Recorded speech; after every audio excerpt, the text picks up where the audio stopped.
Monsieur le Président de l'Assemblée nationale, Mesdames et Messieurs les députés,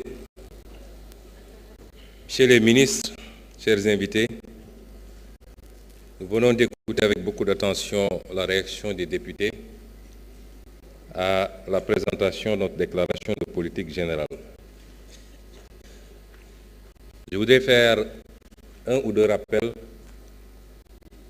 avant d'approcher ou de répondre à quelques-unes des préoccupations. Le premier rappel, c'est que nous sommes là dans un exercice de déclaration de politique générale et non pas dans un exercice de déclaration de politique sectorielle, encore moins une déclaration de politique communale. Et cette déclaration nous permet d'indexer et de traiter de manière générale des orientations, des options du gouvernement sur les déclinaisons des différentes politiques publiques. Définir les politiques publiques nous permet de mieux asseoir l'action publique. On a beaucoup parlé d'action publique ici, mais la présente déclaration de politique générale nous permet juste de discuter avec les députés des grandes orientations et des grandes options des politiques publiques dans tous les domaines. L'énergie, l'agriculture, la santé, les infrastructures, la justice, les institutions et j'en passe. Beaucoup de députés ont indexé ces questions et dans le sens attendu dans un exercice de ce genre. La deuxième chose, c'est un constat. C'est que aucun député ici présent, qu'il soit de la majorité ou de l'opposition, n'a remis en question ces orientations et la déclinaison des politiques publiques pour les 5 prochaines années. Aucun. Et dans aucun domaine des politiques publiques. Certains ont posé des questions qui peuvent enrichir le débat. Certains ont interpellé par rapport à certains aspects des politiques publiques qui n'ont pas ou qui n'ont pas été suffisamment traités. Et je leur en sais gré parce que ça nous permet d'apporter quelques précisions. Mais aucun député ne nous a dit que ce qui a été présenté aujourd'hui n'est pas bon ou ne va pas dans le sens souhaité pour sortir ce pays de la situation catastrophique dans laquelle les régimes précédents, particulièrement le régime sortant, l'a plongé. Alors, il y a quelque chose d'assez cocasse, j'allais dire, à relever, parce qu'on a parlé de rapport à la vérité. Et nous allons illustrer avec quelques aspects. Je passerai sur la longue campagne de diabolisation perpétrée par des gens qui tenaient le pouvoir et qui l'ont désorienté, non pas dans le sens de servir les intérêts de ce pays, mais qui ont utilisé toutes les forces dont ils disposaient pour combattre un parti politique, un homme, et pour essayer à tout prix de casser l'opposition. La désinformation avait pris toute une forme. D'abord, c'était de nous faire apparaître pour des gens qui détestaient les milieux religieux, les foyers religieux. Combien de politiques, certains ici présents, n'ont passionné un certain nombre de responsables religieux pour leur raconter des histoires, que nous allions interdire les événements religieux, que nous allions combattre les tariqas. Aujourd'hui, ces mêmes personnes sont dans leurs petits souliers, parce que le monde entier s'est rendu compte que c'était un tissu de contre-vérité. La désinformation a pris ensuite toutes sortes de tournures. Nous serions apparentés à des mouvements irrédentistes. Nous serions financés par des multinationales. Nous serions dans un programme de déstabilisation du Sénégal.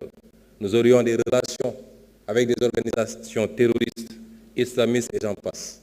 On a tous vécu cela ici. S'il faut parler de rapport avec la vérité, je pense que nous savons où chercher. Ensuite, depuis que nous sommes arrivés au pouvoir, le débat, ça a été de dire qu'ils n'ont pas de programme, qu'ils n'ont pas de vision. Où sont ceux qui disaient ça aujourd'hui? Ils sont incapables de démontrer ici et sur les plateaux de télévision qu'il n'y a pas de programme, qu'il n'y a pas de vision. Et le pire, c'est que ceux qui s'agitent le plus n'ont pas le niveau minimum pour parler de ces questions.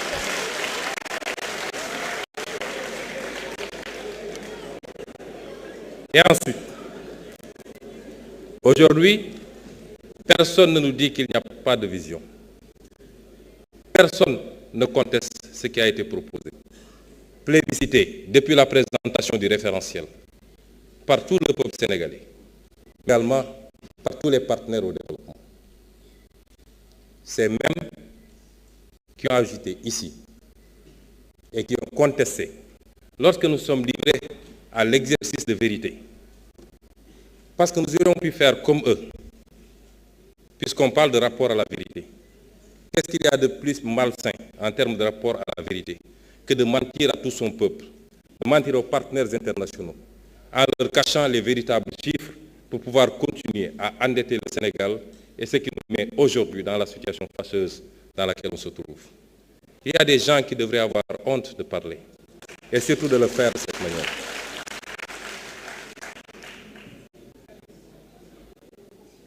Personne aujourd'hui, à part un seul intervenant, et l'histoire, vous savez, je crois que chacun d'entre nous doit éviter de se faire prendre la main dans le sac en plein jour. Dans quelques jours, la Cour des comptes publiera son rapport. Dans quelques jours. Je ne sais pas ce qui s'y trouve. Je ne sais pas ce qui s'y trouve, mais je peux vous garantir une chose. Si ça ne révèle pas plus que ce que nous avons révélé, ça ne sortira pas moins que cela. Et à partir de ce moment, je le dis et je le réitère, tous ceux qui ont une responsabilité par rapport à cette situation fâcheuse et qui ont trahi ce pays devront en rendre compte devant vous certainement, les députés de l'Assemblée nationale.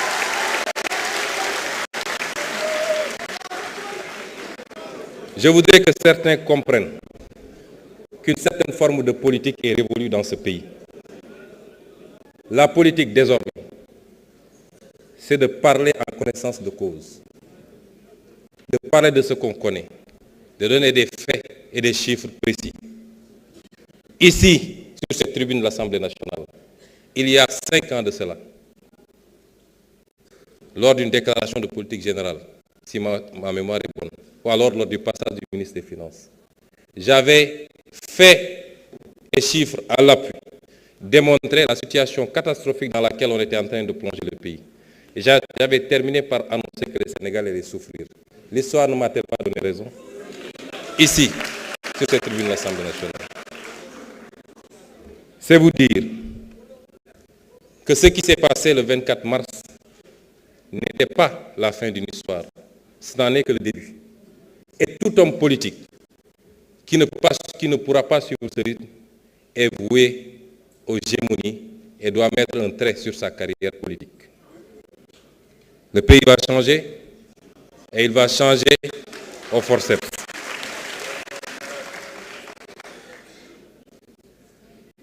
Monsieur le Président de l'Assemblée nationale,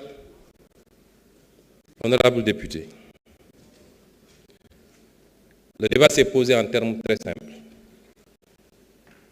Avant de présenter notre vision globale, nous avons fait un état des lieux. Chaque fait et chaque chiffre qu'on a annoncé dans cet état des lieux est avéré. Chaque fait et chaque chiffre. Nous avons présenté la situation catastrophique du pays.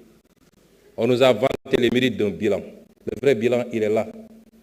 Il n'y a rien de plus facile que de maquiller des chiffres, d'aller emprunter de manière désordonnée. Comme on l'a dit, en calculant tout de suite le prochain mandat et de s'empresser à faire sortir des immeubles et dire que j'ai un bilan. Des pays ont fait banqueroute. Rappelez-vous du cas de la Grèce, de l'Argentine, par ces comportements. Et le Sénégal n'en était pas loin. Dieu aime ce pays. Dieu aime ce pays. Et nous devons aimer ce pays autant ou plus que Dieu lui-même. Les responsables de cette situation, ils sont là, dans cette salle. Vous les sentez perdus. Nous avons présenté un référentiel et nous avons présenté une vision globale. Vous savez, quand on n'a pas grand-chose à dire, il faut dire gongo, c'est bon. Dieu aime ce pays. Et nous devons aimer ce pays autant ou plus que Dieu lui-même. Les responsables de cette situation, ils sont là, dans cette salle. Vous les sentez perdus. Nous avons présenté un référentiel et nous avons présenté une vision globale. Vous savez, quand on n'a pas grand-chose à dire, il faut dire gongo, c'est bon. Ça fait partie de la grandeur. Et madame l'honorable députée Aïssata Tall Sall l'a fait à sa manière, puisqu'elle attend le deuxième tour pour se prononcer sur un référentiel ou une vision qui lui a été présentée.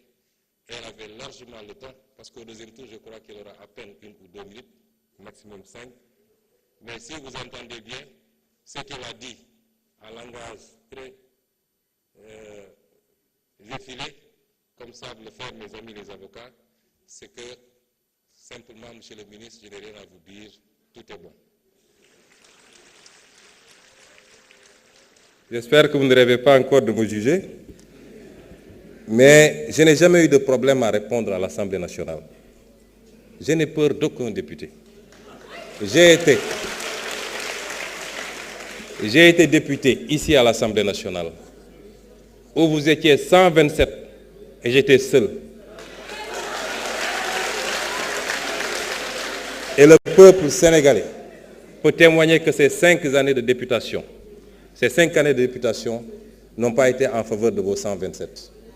Comment pourrais-je avoir peur de me présenter devant vous? Ce qui s'est passé, c'est qu'on a eu une assemblée qui a une attitude, une majorité qui a une attitude particulièrement irresponsable. Un gouvernement qui vient de s'installer et l'assemblée s'agite, parlant de motion de censure et je ne sais quoi. Vous censurez quoi? Quel acte avait été posé pour justifier une censure, si ce n'est de la politique politicienne? Et je vous avais assuré que vous ne censurerez jamais et que vous serez censuré.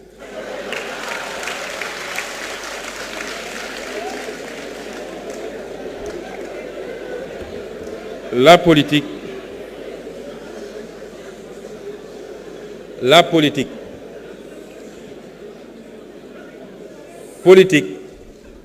du rek doole.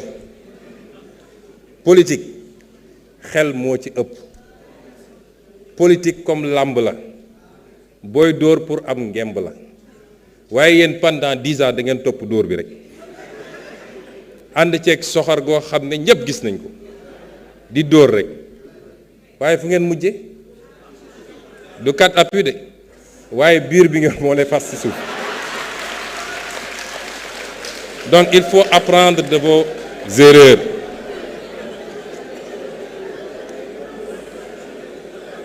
Il faut apprendre de vos erreurs et revenir à la raison. Et la raison, c'est de vous instruire. J'ai été ici, certainement un député virulent, mais j'ai été toujours dans les faits et dans les chiffres, sur les hydrocarbures, sur la fiscalité, sur les politiques agricoles. Je crois que cette assemblée-là, quand on y était, avec beaucoup d'autres députés de l'opposition, au moins on avait réussi à rehausser, sans avoir besoin d'insulter qui que ce soit. Certes, l'Assemblée, c'est la confrontation politique.